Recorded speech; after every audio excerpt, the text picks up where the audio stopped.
my top 5 EDC knives. Alright, so this was a little bit difficult, I'll admit, because there are a lot of contenders. First on my list is the Buck Marksman.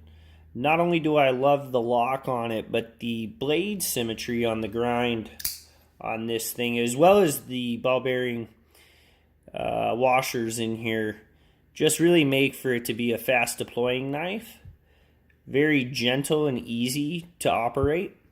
There is a one-handed technique to open and close that I won't be able to do on camera, but it's a beautiful knife. I would love the SK versions that I know that they do. Maybe get some G10 handles down the road, but those look pretty nice for sure. But in terms of a daily user and something not too expensive, the Buck Marksman definitely should make the top 5 EDC list.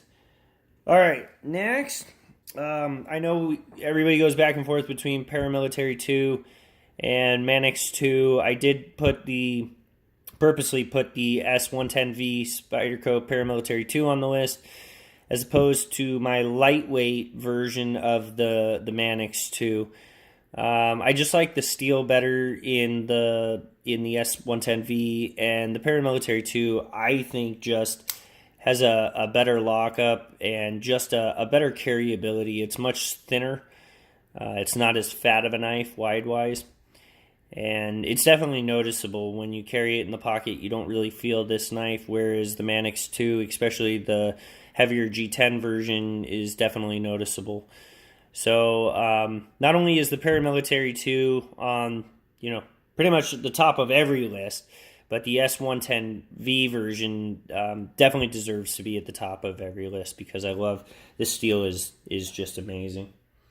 All right, past that, I've got a side opening auto, the Godson from Protec.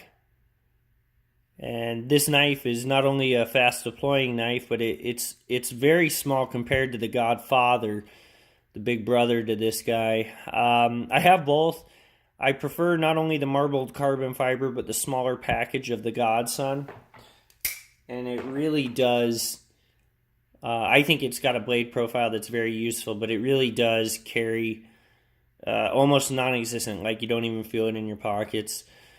Yeah, I mean, I just think it's got this classy, dressed up look to it, but also at a price point that you're not really going to worry about carrying it all the time.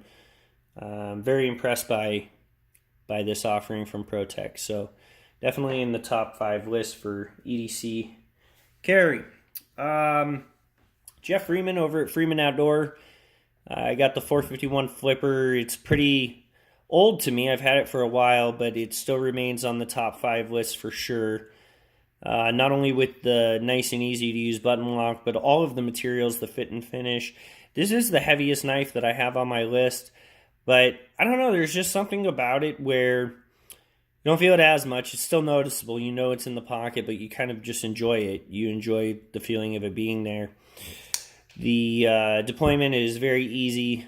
The D10 on it is about perfectly tensioned so that when you hit on the flipper, it just flies right open. It was also a pleasure to work with Jeff.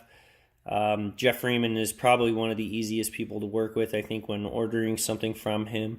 And he communicates every step of the way. Really wants you to enjoy his blade. Lastly, this one I went back and forth between the UTX 85 and the Ultratech, and we ended up going Ultratech. The Ultratech is it's a full-size knife for my hands. Definitely the Combat Trudon is my grail knife, and maybe I should just do a video on grail knives, but in terms of carryability and something geared towards EDC, the Ultratech, I think, gives you the best between both the Combat Trudon and the UTX 85, where you actually get a full-size grip in there and a long enough blade to work with. So carryability on these, because it's so thin, you just don't even notice that you're carrying it either. It just makes it super enjoyable to have it.